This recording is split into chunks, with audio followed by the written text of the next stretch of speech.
Bom, gente, sejam bem-vindos. Essa é uma live que faz parte de um projeto meu, em que o objetivo é fazer com que vocês dominem a técnica da cirurgia dermatológica e também e que vocês consigam refinamentos, né? Refinamento em cirurgia dermatológica. E com isso, consigam agregar valor às suas cirurgias e, consequentemente, melhorem o seu faturamento.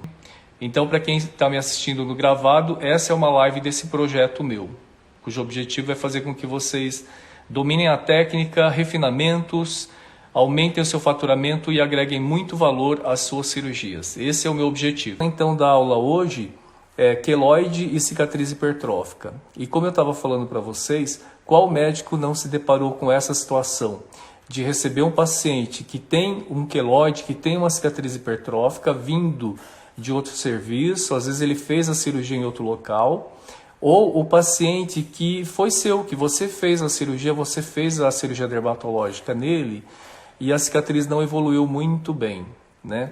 Então, vamos discutir esse assunto porque vocês pedem muito para mim que eu traga esse assunto e eu vou dar várias dicas aqui.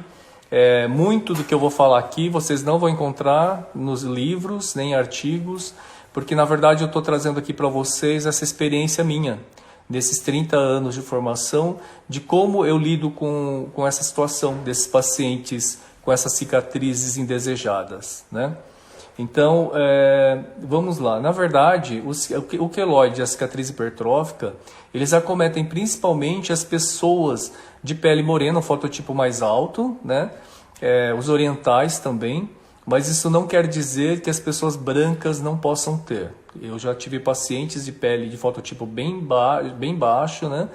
Com queloide, cicatrizes terríveis de tratar. Então, como os queloides eles são cicatrizes assim imprevisíveis, né? Porque eles têm um crescimento exagerado, eles assumem um aspecto tumoral, eles ultrapassam o limite da cicatriz. Então, essas são as características do queloide, né? É uma cicatriz que tem um crescimento exagerado, imprevisível, ele ultrapassa os limites da cicatriz, ou seja, da lesão inicial, e é muito difícil o controle. Já a diferença para a cicatriz hipertrófica é que ela é uma cicatriz que se limita à incisão, ao ferimento inicial, ela tem uma tendência à regressão espontânea, já o queloide não tem tendência à regressão, né, espontânea, ele tem um crescimento exagerado, e a cicatriz hipertrófica ela tem essa tendência à regressão espontânea e também ela se limita, né, à cicatriz inicial, então ela não tem aquele crescimento exagerado, desordenado. E isso são essas cicatrizes, tanto a cicatriz hipertrófica quanto a cicatriz queloidiana, elas trazem muita angústia, né, para o paciente e para o médico que está tratando. Então, por isso é fundamental que vocês dominem a forma, como conduzir esses casos, como conduzir esses pacientes. Especialmente porque eles ficam muito ansiosos, ficam muito angustiados quando acontece isso. E quando acontece com um paciente, com uma cirurgia nossa, isso gera angústia também para a gente. Então, por isso eu sempre digo, quando você vai tratar uma cicatriz hipertrófica, um queloide, é sempre preferível que você assuma uma conduta mais conservadora. Não vá com muita sede ao pote. Não vá com tratamentos muito agressivos, já de cara. Tente alguma coisa mais paliativa, mais conservadora. Porque às vezes você parte para um tratamento agressivo e a situação pode ficar ainda pior quando se trata de um queloide. E quando você opera um paciente, por exemplo, a cicatriz no início ela começa a hipertrofiar, você não sabe se aquilo é um queloide ou se é uma cicatriz hipertrófica, né? Não dá para você saber. Então, por isso que também no início é bom você ir tateando o paciente, tateando aquela cicatriz, para você sentir que tipo de cicatriz é essa, se é uma cicatriz queloidiana ou uma cicatriz hipertrófica, tá? Então é importante essa conduta. Outra coisa que eu percebo muito, acho importante que vocês segurem um pouco a sua ansiedade, né? Porque quando a cicatriz começa a não ficar, às vezes a cicatriz ela nem está hipertrófica, sabe? Porque assim, é importante que vocês digam para o paciente que A cicatriz com o tempo é que ela vai ficando melhor. Ela não fica, ela não é uma cicatriz adequada já desde o início, né? Então eu sempre falo para os meus pacientes que o ideal é esperar 1 ano, entre 6 meses e 1 ano, porque todo mundo fica muito ansioso em relação aos resultados da cicatriz. Então, se a cicatriz vai clarear, porque no começo ela fica muito eritematosa, muito avermelhada, às vezes ela fica discretamente hipertrófica, mas depois ela regride. Então é importante que a gente segure a nossa ansiedade e controle também a ansiedade do paciente. Passe tranquilidade, passe segurança para ele, para que ele aguarde esse período. E aí, uma coisa que eu percebo, é muito comum, eu recebo aqui alunos, né, dos meus cursos hands-on, do meu curso online, alunos que me escrevem, seguidores, né, porque os seguidores dessa página são médicos, me escrevem muito, perguntando assim, doutor, assim, de início já pode fazer então um laser, eu posso já começar a infiltrar, eu posso já passar um gel, eu posso aplicar uma placa de silicone, o que eu faço?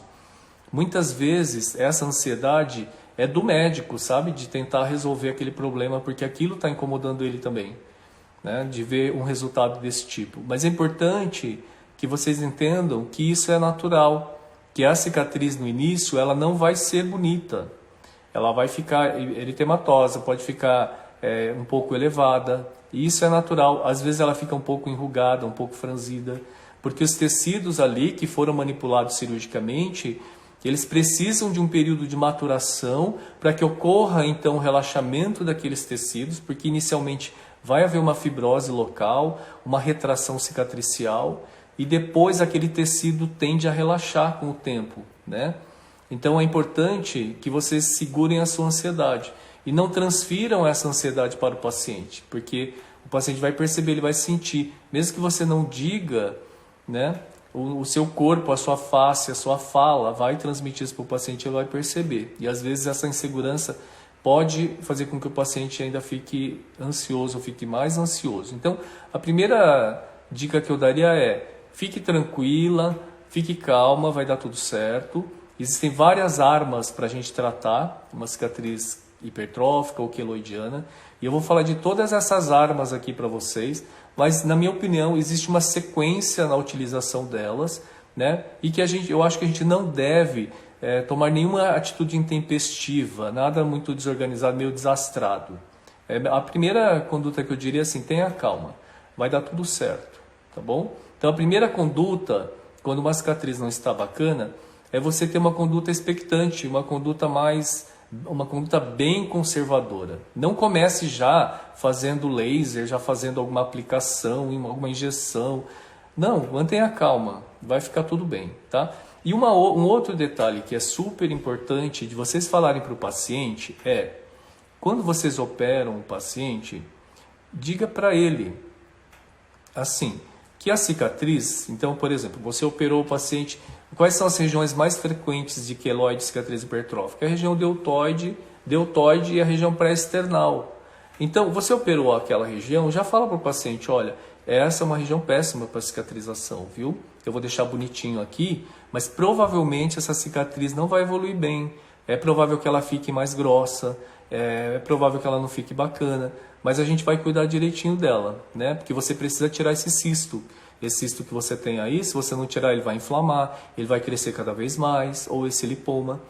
Se for um tumor maligno, uma lesão maligna, olha, você tem que tirar. A cicatriz provavelmente não vai ficar boa nesse lugar, mas a gente vai cuidar, se por acaso ela não ficar tão boa, né? Mas é importante que você saiba que o fundamental é você ficar curada dessa doença, né? Afinal de contas, você tem um câncer. Então, você falando dessa forma com o paciente, ele vai entender. E é sempre bom você já prever, você não prometer nada, porque a cicatriz, ela não depende só, né, da gente. Ela não depende só da técnica, mas depende da forma como o paciente cicatriza, dos cuidados pós-operatórios que esse paciente vai ter com a sua cirurgia, com a sua cicatriz, porque existem pacientes que são muito teimosos, né? Não sei se vocês sabem, mas existem pacientes... Aliás, isso é um assunto de uma outra live, a gente falar sobre o manejo dos pacientes, né? Quando a gente é jovem, a gente tende a aceitar e operar e atender todo mundo que nos procura. E muitas das dores de cabeça que nós temos é muito por culpa nossa mesmo, né? Primeiro porque a gente às vezes faz tudo que nos é solicitado, mesmo que às vezes isso não seja o ideal, mas a gente muitas vezes cede à solicitação do paciente e muitas vezes aquilo não dá certo. Então eu sempre digo que procedimento que não tem indicação tem complicação, tá? Então sempre faça o que é certo, o que é correto, porque se aquilo não der certo, com certeza o paciente não vai dizer que foi ele que pediu para fazer. Então faça o que é certo. Um outro detalhe que vai te ajudar muito nesse sentido é de você não atender, ou assim, você selecionar os pacientes. Se você seleciona o paciente que você vai atender, com certeza você vai conseguir diminuir muito o índice de preocupações, né, de estresse no pós-operatório. Então, isso é um assunto para outra live. Como a gente está falando de cicatrizes, e cicatrizes é um assunto muito importante porque mexe muito com o paciente, mexe muito com a gente. Então, é importante isso, sabe? Às vezes você selecionar o paciente que você vai operar também vai piorar, ou vai aliviar ou vai piorar a sua situação. Então, é importante que você também se atente a isso, na seleção do seu paciente, tá? Pois bem, vamos lá. Então, você vai selecionar o paciente. Você vai explicar muito bem para o paciente. Então, você selecionar o paciente. Isso é um primeiro passo. Isso é assunto para uma outra live que é muito assunto. E a outra questão é você orientar o paciente. Aí você fala, mas como que eu vou escolher o paciente que eu não vou operar? Quando você explica para ele a questão da cicatriz, que a cicatriz pode não ficar adequada, que a cicatriz pode ficar queloidiana, pode ficar hipertrófica, e o paciente não aceita, ou ele não entende, ou ele diz assim, não, mas a senhora vai dar um jeito depois disso ficar bom, não é? E a gente sabe que isso não depende da nossa vontade, depende muito da forma como o paciente evolui no pós-operatório e também como é a cicatrização dele. Então, quando o paciente questiona muito nesse sentido, ele tem uma dificuldade de aceitar a cicatriz. Então, eu sugiro que você não opere, porque com certeza no pós-operatório você vai ser cobrada a respeito da cicatriz. Então, é super importante essa conversa antes. Então, vamos lá. Quando você pega o paciente, então, o paciente chega para você com cicatriz hipertrófica, a principal, o que você tem que fazer, ou com o queloide, comece com uma conduta mais conservadora, tá? Então, vamos lá. Você fez uma cirurgia dermatológica no paciente, melhorou, a Roberta está falando, melhor, obrigado, viu? Muito bem. Você começa, então, por exemplo, você fez uma cirurgia, então você já explicou para o paciente da cicatriz, alguém perguntou aqui se eu faço o termo de consentimento, né? Sim, eu faço o termo de consentimento para todas as cirurgias e o paciente assina tranquilamente, viu? Sabe que essa questão do termo de consentimento é uma dificuldade, na verdade, do médico. Essa questão do termo de consentimento é uma dificuldade do médico de pedir que o paciente assine. Eles assinam tranquilamente. Se você vai num laboratório, colher um exame, hoje é praxe, você tem que assinar um termo. Para qualquer coisa, hoje você precisa assinar o termo de consentimento. O paciente vai internar no hospital, ele tem que assinar o termo de consentimento. Então você pode pedir para sua secretária oferecer para o paciente e eles assinam tranquilamente, tá? É bem tranquilo. Pois bem, o termo de consentimento, se vocês quiserem, um dia eu posso passar para vocês. A gente pode falar sobre isso, tá? Sobre quais itens eu coloco, eu abordo ali no termo, que é super importante essa questão da cicatriz. Inclusive, os pacientes do meu curso Hands-On, eles assinam o termo, inclusive, da questão da fotografia, das imagens, e também de que eles são operados pelos meus alunos junto comigo, tá? Eles estão cientes disso e assinam esse termo também. Pois bem, vamos lá. Você então já orientou o paciente, você selecionou o paciente. Aquele paciente que tem muita dificuldade para entender, para aceitar, é melhor você não operar, né? Para você evitar uma dor de cabeça.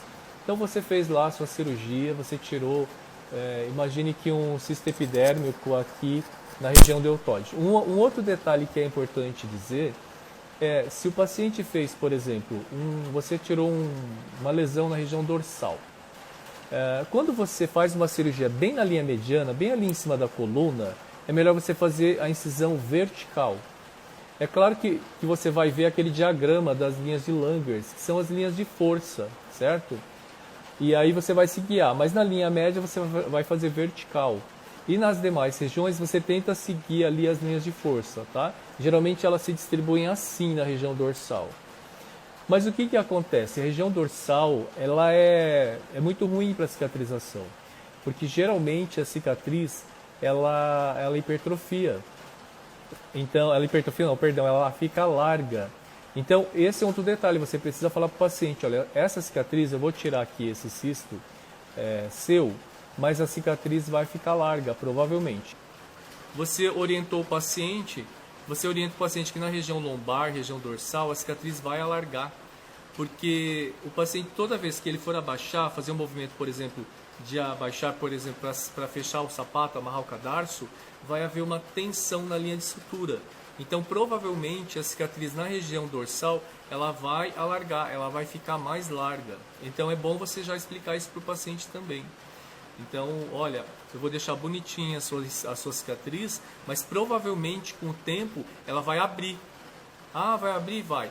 E o que vai acontecer? Se alguém perguntar para ele, fala, nossa, mas o que é essa cicatriz aí? Por que ficou tão feia? O paciente fala, não, mas a doutora já me avisou, ela disse que esse local é muito ruim a cicatriz, que provavelmente ela ia abrir mesmo, que ela ia ficar mais larga. E é muito raro que isso não aconteça, tá? Então é importante que vocês avisem isso para o paciente. É bom deixar o paciente sempre a par disso. É diferente de você, porque às vezes a gente tem dificuldade de falar a verdade para o paciente, né? O paciente fala, mas doutor, vai ficar cicatriz? Mas a senhora não vai deixar um ponto bonitinho para que não fique cicatriz? A gente fica com medo de dizer, não, você vai ficar com uma cicatriz aí sim, nós vamos tirar essa lesão e vai ficar uma cicatriz. E a cicatriz não depende de mim, depende de você, da sua pele. Então, eu não posso te prometer que a cicatriz não vai ficar com queloide, que ela não vai ficar largada, que não vai ficar bonita, que ela vai ficar feia. Eu não posso te prometer isso. Mas você precisa tirar essa lesão. O paciente entende. É diferente de você prometer, não, vai ficar ótima, a cicatriz vai ficar uma gracinha, vai ficar super bonitinho. E aí, depois essa cicatriz não evolui bem e o paciente pode te questionar a respeito da cicatriz. Então, fale sempre a verdade. Agora, por exemplo, numa cicatriz, um procedimento estético, que você vai tirar um chantelasma, ou você vai tirar, sei lá, um nevo no rosto. Então o nevo já está feio ali, né? Chama atenção, ele é inestético, é muito feio. Então, você pode dizer que sim. Eu costumo falar assim para o paciente, olha, a cicatriz vai ficar melhor do que a sua pinta. E aí na pálpebra, onde você tem ali o chantelasma, a cicatriz provavelmente vai ficar muito melhor, porque a pálpebra é o local de melhor cicatrização, né? Melhor cicatrização do corpo. Então, eu costumo tranquilizar o paciente, porque ali não existe queloide, não existe cicatriz hipertrófica, e o paciente fica bem tranquilo, tá? Então, é sempre bom a gente conversar com o paciente com bastante transparência. Então, vamos lá. Você fez a sua cirurgia, já explicou, já selecionou, e muito bem. O paciente voltou, por isso que é importante a questão da precificação, a questão do faturamento. Porque o paciente começa a voltar, às vezes você precisa reoperar o paciente, você precisa infiltrar, você precisa acompanhar o paciente pode questionar, ele pode cobrar resultado. Então, como que você vai dar todo esse acompanhamento pós-operatório se você não precificou de forma adequada? Então, aí fica difícil para você fica pensando assim, mas como que eu vou atender agora esse paciente? Por N vezes que ele vai querer retornar aqui para eu ver a cicatriz, para eu infiltrar um corticoide, para eu prescrever algum gel, alguma placa de silicone, como que eu vou fazer isso? Então, por isso que é importante a sua precificação. Quando eu precifico um procedimento, eu não estou cobrando ali só o momento em que eu estou ali operando. Ah, a cirurgia vai durar meia hora, vai durar 1 hora, então eu vou cobrar tanto que é 1 hora de trabalho. Não, porque essa cirurgia ela pode complicar, ela pode evoluir com essa cicatriz hipertrófica ou queloidiana, e aí talvez você tenha que reabordar esse paciente, você talvez tenha que cuidar dele durante muito tempo, às vezes o paciente retorna várias vezes. Uma outra dúvida que me perguntam sempre é assim, doutor, quando o senhor tira um baso e a margem vem comprometida, o senhor precisa reoperar o paciente. Então, primeiro eu diria assim, quando você respeita as margens de 5 milímetros para esses tumores não melanoma, como baso e espino, é muito raro que a margem venha comprometida. Mas isso pode acontecer, mas é muito, muito raro. Eu não me lembro da última vez que isso me aconteceu, tá? Pois bem, se a margem vem comprometida, eu reopero o paciente e não cobro dele. Por quê? Porque ele pode questionar, mas por que culpa eu tenho se a margem veio comprometida? Eu vou ter que pagar de novo para fazer a cirurgia? Então, quando você precifica a sua cirurgia dermatológica, precisa estar incluído ali uma possível complicação, uma cicatriz que não evolua bem, os retornos que o paciente possa necessitar, que ele possa solicitar, entende? Então, aí você fez, na hora da sua precificação, você pegou e colocou assim, 1 hora de procedimento, então eu vou cobrar X. Tá, e daí o paciente retorna, evoluiu mal, complicou, você tem que vê-lo, às vezes no fim de semana, né? O paciente vai procurar na clínica telefonar, ele vai pedir retorno, você vai ter que acompanhá-lo, talvez se fez uma deiscência, uma infecção, você tem que ressuturar, aí a cicatriz evoluiu de forma desagradável, fez um queloide, uma cicatriz hipertrófica, você vai continuar acompanhando, e aí aquele valor que você cobrou foi só daquela 1 hora de trabalho. Então está totalmente equivocado isso. Quando você faz a sua precificação, precisa estar incluído tudo ali, né? Então, quando eu faço, por exemplo, uma comparação com as minhas cirurgias plásticas, por que as cirurgias plásticas são caras? Até mais caras, muito mais caras que as cirurgias dermatológicas. Justamente por isso, porque a cobrança é muito grande em cima de resultado. E muitas vezes o paciente precisa retornar várias vezes para esclarecer dúvidas, para que a gente talvez às vezes tenha que fazer algum retoque, a gente precisa fazer alguma infiltração, acompanhamento. O resultado demora muito tempo, às vezes demora meses, às vezes demora até 1 ano.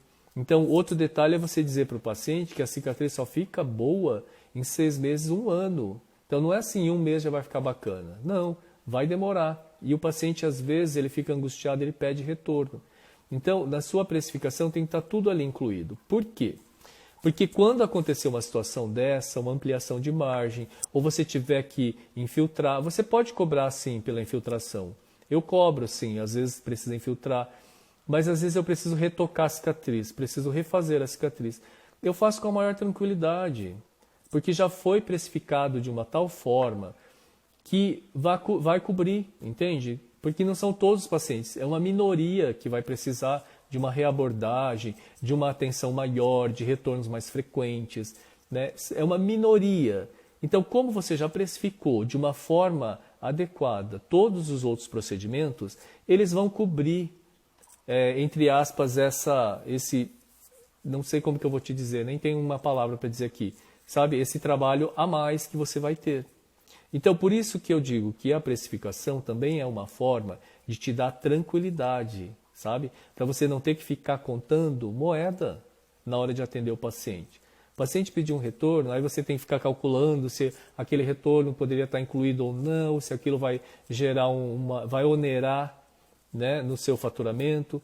Não, se você faturou de uma forma adequada, você precificou de forma adequada, aquilo não vai gerar para você um sentimento de prejuízo. E você vai ter muito, muito mais tranquilidade para atender esse paciente, dar toda a atenção, todo o carinho que ele quer, que ele merece, porque também ele pagou por isso. Então, aprenda a precificar, tá bem? Então, vamos lá. O paciente, você fez a cirurgia e aí a cicatriz começou a evoluir. Eu peço um retorno daí 1 mês. Eu vou falar para vocês como que eu faço na minha clínica, tá? E o que vocês tiverem de dúvida, podem perguntar aí que eu vou também esclarecendo. Então, geralmente, o paciente, operei hoje, o paciente vai voltar daí 1 semana para retirar os pontos, né? Se for na face. Se for em tronco membro, geralmente 2 semanas. E nesse período em que ele vai ficar 2 semanas ausente, alguém da minha equipe vai ligar para ele. Todos os pacientes recebem uma ligação no pós-operatório, se está tudo bem, se tem alguma dúvida, algum desconforto. E aí o paciente pode também mandar fotos, não tem problema, para você dar uma olhada para ver como é que está evoluindo. Se você notar que algo não está indo bem, você pede para o paciente voltar. Mas se está tudo bem, o paciente de face vai voltar em 7 dias a 10 dias e o paciente de tronco, que operou tronco e membros, vai voltar aí em 2 semanas. Bom, nesse período, quando o paciente voltar, então ali já tem um retorno incluído ali, né? Pois bem, o paciente voltou nesse período inicial de aproximadamente 30 dias no pós-operatório da cirurgia, eu não aplico nada na cicatriz. Só depois de uns 20 dias que eu deixo o paciente aplicar algum protetor solar. Então eu vejo às vezes que há uma ansiedade do médico e do paciente para já aplicar alguma coisa na cicatriz. Se você aplica algo, aliás, tem paciente que aplica no dia seguinte da cirurgia. Então operou, então a ferida operatória ainda está aberta, né? Ela não fechou totalmente, não houve uma cicatrização total, então existe uma solução de continuidade ali ainda, existe uma ferida aberta. E aí o paciente passa lá um protetor solar, passa lá um gel cicatrizante e infecta a cirurgia. Então, paciência. Eu peço para o paciente, calma. Eu peço para o paciente por quase um mês não aplicar nada ali na cicatriz. Exceto se a ferida ficou aberta, eu precisei fazer uma cicatrização, deixar cicatrização por segunda intenção, eu prescrevo ali uma colagenase com cloranfenicol para terminar de cicatrizar aquela ferida. Mas caso contrário, fechou direitinho, fechou primariamente, o paciente não vai passar nada por um mês, gente. Não vai passar nada ali, porque senão há uma chance de infectar, tá bom? Bom, passou esse período, um mês, aí sim. Então o paciente retornou em uma semana para tirar os pontos, ou 15 dias ou 20 dias para retirar os pontos. Ele vai voltar daí um mês para eu vê-lo. Daí eu vou dar uma olhada e vou ver como que está a cicatriz. Geralmente um mês, a cicatriz ainda não começou a hipertrofiar, não. Ela vai começar a hipertrofiar lá pelo segundo mês. Então, é muito comum, como eu falei para vocês, que os médicos às vezes começam já a fazer laser, fazer alguma coisa. Eu prefiro aguardar um pouco, tá bom? Bom, aí eu começo a perceber lá pelo segundo para o terceiro mês que a cicatriz começa a hipertrofiar.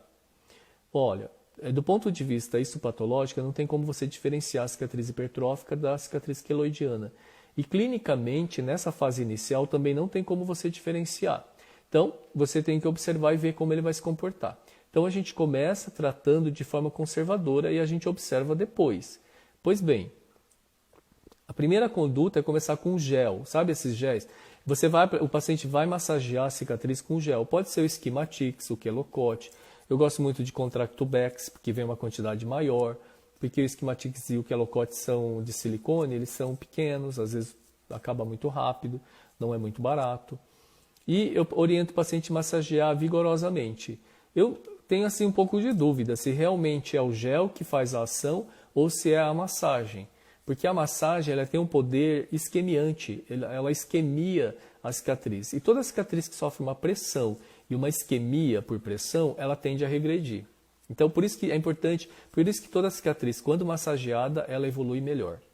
E aí, não sei se esses géis servem, na verdade, como um veículo para você fazer a massagem. De qualquer forma, eu prescrevo e peço para o paciente voltar em 2 meses. Tá? Se o paciente é do plano, pois bem, cada retorno desse, o plano vai pagar a consulta. Mas se o paciente operou particular, você já tem que prever todos esses retornos e essas possibilidades na sua precificação. Tá? Não dá para você trabalhar com valor justo. É por isso que depois gera esse desespero, essa agonia aí. Tá? Pois bem, o paciente fez a massagem e voltou daí 2 meses. A cicatriz não melhorou. Ela continua hipertrofiando. Próxima etapa. Eu uso uma placa de silicone gel. Existe a Silimed, que é uma empresa fabricante de prótese de silicone de mama. Ela produz, existem outros também. Existe uma plaquinha que ele é um pouco mais fino, que chama Mepiform.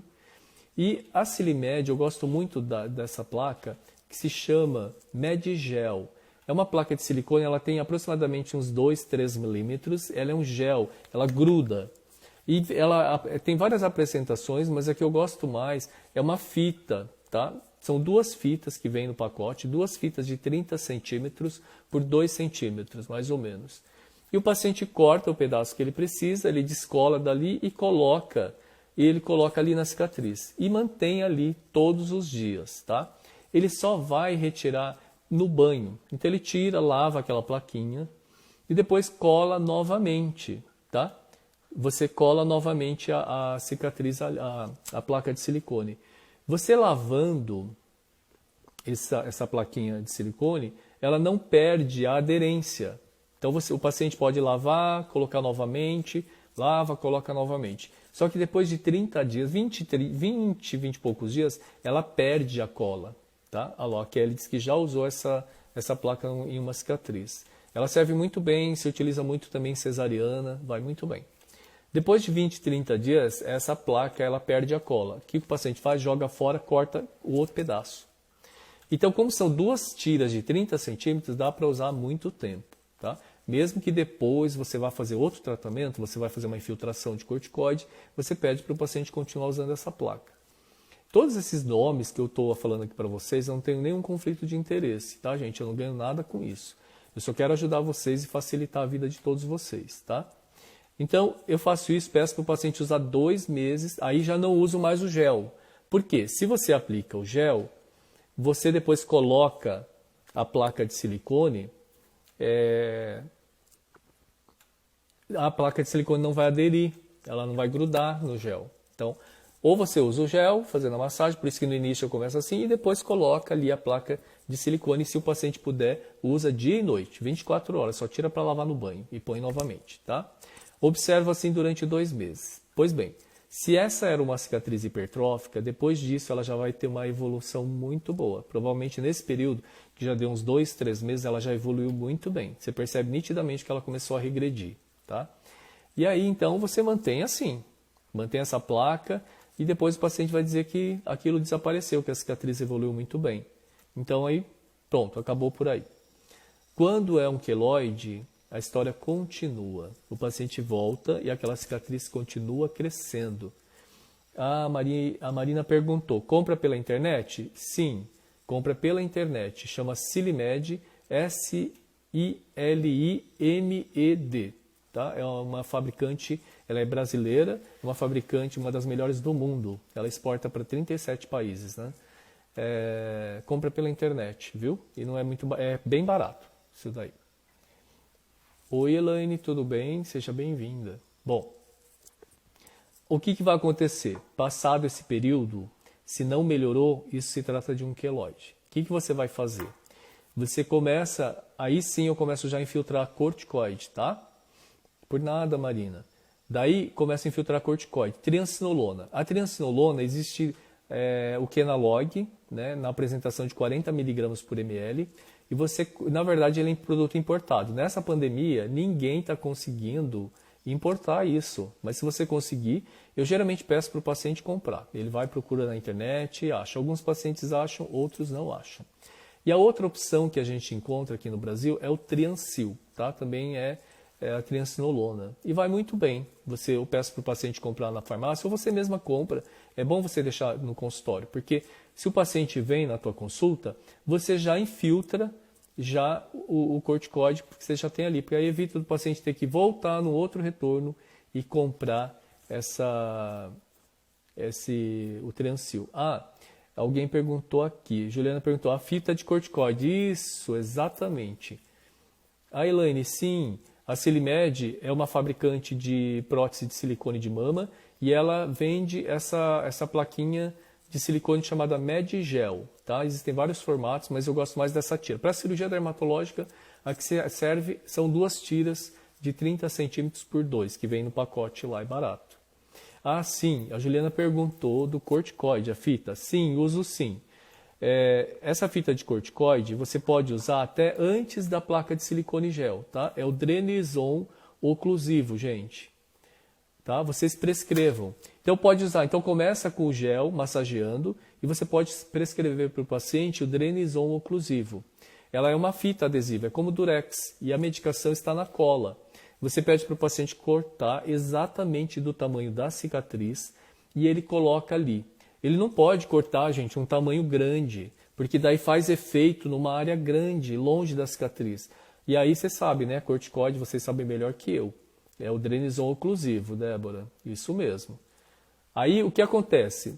Se você coloca numa área extensa, o corticoide vai fazer efeito numa área extensa, né? Vocês sabem melhor que eu os efeitos do corticoide tópico ali. Então eu peço para o paciente cortar só do tamanho da cicatriz.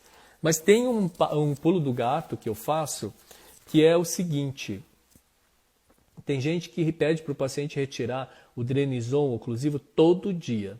Sabe o que acontece? Sim, Juliana, o paciente tem que ser bem orientado, você tem que explicar, orientar direitinho.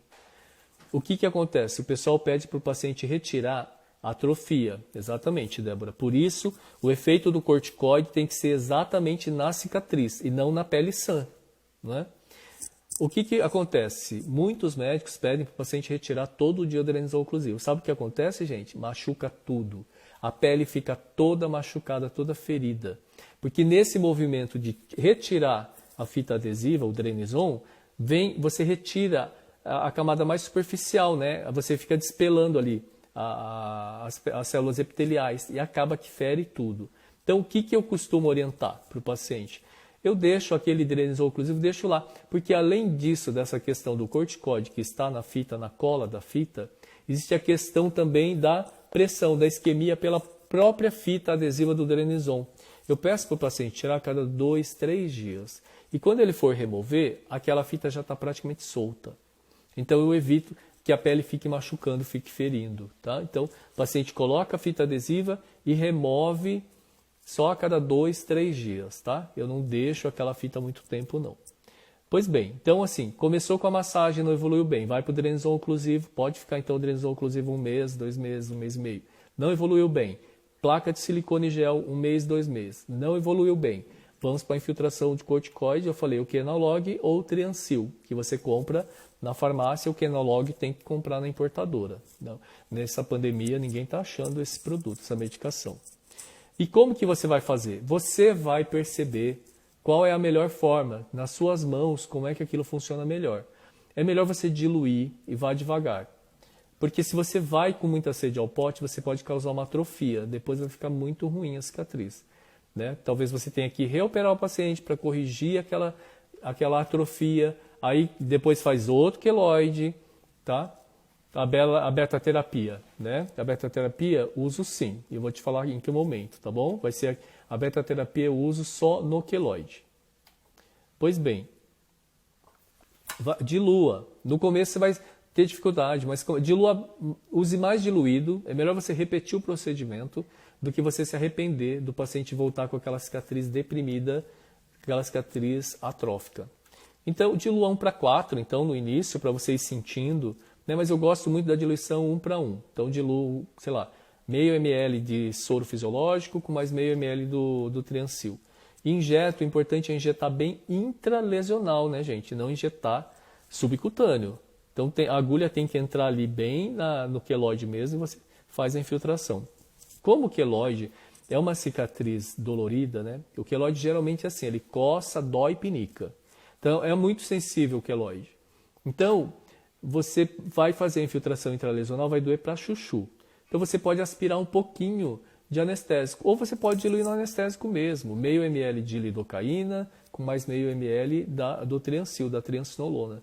E eu gosto de usar, isso, olha lá, ó, a Juliana perguntou, eu uso, você pode diluir com a lidocaína mesmo, como eu acabei de falar, tá bom, Juliana? Eu uso a seringa de rosca, a gente já falou sobre isso aqui na aula de anestésico. Eu pego e coloco, por que a seringa de rosca? Como é muito difícil, o queloide é uma estrutura muito fibrótica, é difícil infiltrar intralesional, né? Então o que acontece? Fica escapando a agulha da seringa e aquilo espirra corticoide. Então, além de você perder medicação, espirra no teu rosto. Muito desagradável, né? E se for no rosto do paciente, espirra no rosto dele. Então, use seringa de rosca. Pode ser a de 3 ml ou a de 5 ml. E faça infiltração intralesional. E peça um retorno para daí 1 mês, 1 mês e meio. E observe, se precisar, você infiltra novamente. Pois bem, tem queloide que não responde nem a isso. Nem a isso. O paciente volta daí 1 mês, daí 45 dias e a lesão está maior. E isso pode acontecer com qualquer um de nós. Muito chato, mas pode acontecer. Por isso que a conversa no pré-operatório é muito importante. Porque se o paciente já está preparado, você não disse para ele que ia ficar perfeito, maravilhoso, ele vai entender que aquilo era uma possibilidade, que aquilo poderia ter acontecido, infelizmente. E que isso não dependeu de você, não depende das suas mãos. Né? Então, por isso, a boa conversa no pré-operatório é muito importante. Pois bem, o paciente voltou, aquilo não resolve. Isso é muito comum de acontecer em lobo de orelha, viu, gente? Então, o que você pode fazer?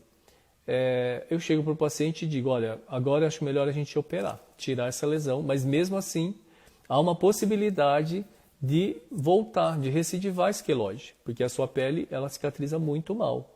Ó, a Juliana falou, já li trabalho sobre o uso de óleos e ômega 3 para queloide. Não acredito, Ju. Sabe por quê? Olha, a gente faz tudo isso e até a cirurgia não resolve. Então eu duvido que uma medicação oral vá resolver. Você pode usar, né? Não sou contra, não. Mas eu acredito que não vai resolver, não. Pois bem, então nós vamos operar. Existem trabalhos, vocês vão ver na literatura, que advogam a cirurgia com a exérese intralesional. O que é isso? Você tirar por dentro do queloide. Você deixar uma tira de queloide por fora. Então você tira dentro do queloide, para você não estimular uma nova cicatriz. E eu já fiz isso. Sabe o que acontece? O paciente fala que não gostou. Ele fala assim, doutor, o queloide melhorou, né? Mas ele continua aí. Entendeu? Então, o que eu faço mesmo? Eu tiro toda a lesão. Claro, não vou tirar a maior, eu tiro bem a lesão rente mesmo, né? Praticamente sem margem, tiro lá o queloide. Só que é fundamental que o paciente faça a beta-terapia no pós-operatório. A beta-terapia o que é? É uma radiação, uma irradiação, né? Uma radioterapia de raios beta. Ela é uma radiação muito superficial, ela não penetra a pele. Ela tem penetração de 1 milímetro, mais ou menos. Então, e é mais demorado do paciente chegar lá na clínica para fazer beta-terapia do que a beta-terapia em si. Porque ela é uma plaquinha de ferro, assim, do material radioativo. E eles passam assim em cima da cicatriz, sabe? Passa lá e aí pronto, tchau, o paciente vai embora. Só que ele tem que fazer 10 sessões e precisa começar entre 24 a 48 horas depois da cirurgia. Não adianta ele fazer hoje a cirurgia e fazer a beta-terapia daqui 4, 5 dias. Aí não adiantou nada. Porque a beta-terapia, o objetivo é destruir os fibroblastos jovens. Então, os fibroblastos que estão ali no processo de cicatrização inicial. Então, por isso tem que ser feito no dia seguinte a beta-terapia. Então, não faça a cirurgia na sexta-feira, porque nem sempre a clínica de beta-terapia ela funciona no sábado. E daí o paciente ficar sem beta-terapia no sábado e no domingo, é muito ruim ele fazer a beta-terapia na segunda-feira. Há uma possibilidade da beta-terapia não funcionar, tá bom? O paciente vai fazer então a beta-terapia 10 sessões e vai acontecer o quê? Como é uma irradiação, vai hiperpigmentar o local, é normal. Depois você pode clarear essa mancha que vai ficar assim em cima da cicatriz, tá? Bom, uma coisa que você pode fazer também no intraoperatório é injetar corticoide, a triamcinolona. Então você tirou o queloide, injeta a triamcinolona em toda a borda da ferida, faça a sutura e no dia seguinte o paciente faz a beta-terapia. Ele precisa remover o curativo, tá? Então no dia seguinte ele vai retirar lá na clínica mesmo de beta, pode ser removido o curativo, faz a beta-terapia em casa, depois ele higieniza, lava com água e sabonete. Isso também é um assunto para uma outra live, uma live só sobre curativos que a gente pode fazer mais à frente, tá? Então, é isso. E avisar o paciente que isso pode acontecer. Pode acontecer do paciente evoluir mal, inclusive depois disso. Então, por exemplo, paciente que tem queloide em lobo de orelha ou aquelas foliculites queloidianas, é muito alta a chance desse queloide recidivar depois de todos esses tratamentos. Então é importante uma conversa muito franca com o paciente, para que você alinhe as expectativas do paciente, para que você não tenha uma dor de cabeça no pós-operatório. Então, quando o paciente vem com lobo de orelha com queloide, você tem que pensar muito se você vai abordar esse paciente ou não, porque eu já vi lesões que começaram do tamanho de uma azeitona, viraram um limão, depois viraram uma coisa enorme, e aquilo foi crescendo de uma forma galopante. Então, muito cuidado, queloide sempre comece com uma conduta conservadora.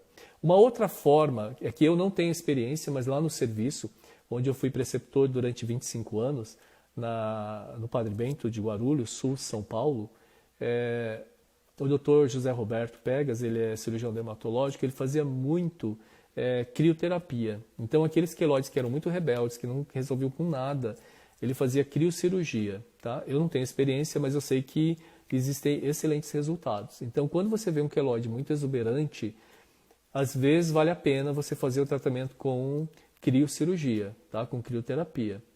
Ah, Roberta perguntou, quais locais em São Paulo que fazem beta-terapia? Roberta, você não acredita, São Paulo, que é uma cidade enorme, existem pouquíssimas clínicas, olha, eu vou te dizer que eu conheço uma só, que faz beta-terapia. Procure na internet, depois me mande um direct que eu posso mandar para você. Quem se interessar, gente, é só mandar um direct que eu mando. É uma clínica só de beta-terapia, tá? E imagine em outras regiões do Brasil, nem sei como que fica nas outras capitais, se tem, ou cidades menores, né? Como é que faz? Então, mesmo com beta-terapia pode acontecer a recidiva, imagina você nem fazendo beta-terapia. É muito complicado, tá? Eu queria convidá-los para que vocês se inscrevam no meu canal do YouTube, que é Dr. Ed Wilson Rossoy. Lá eu tenho muito conteúdo de cirurgia dermatológica. Se inscrevam também no meu canal do Telegram. Lá também eu posto bastante conteúdo. E no Facebook, cursos de cirurgia dermatológica, tá bom? Então, espero que vocês gostem e tenham gostado dessa live. Obrigado. Qualquer dúvida, me mandem um direct. Vai ser o maior prazer em responder. Até mais, gente. Tchau, tchau.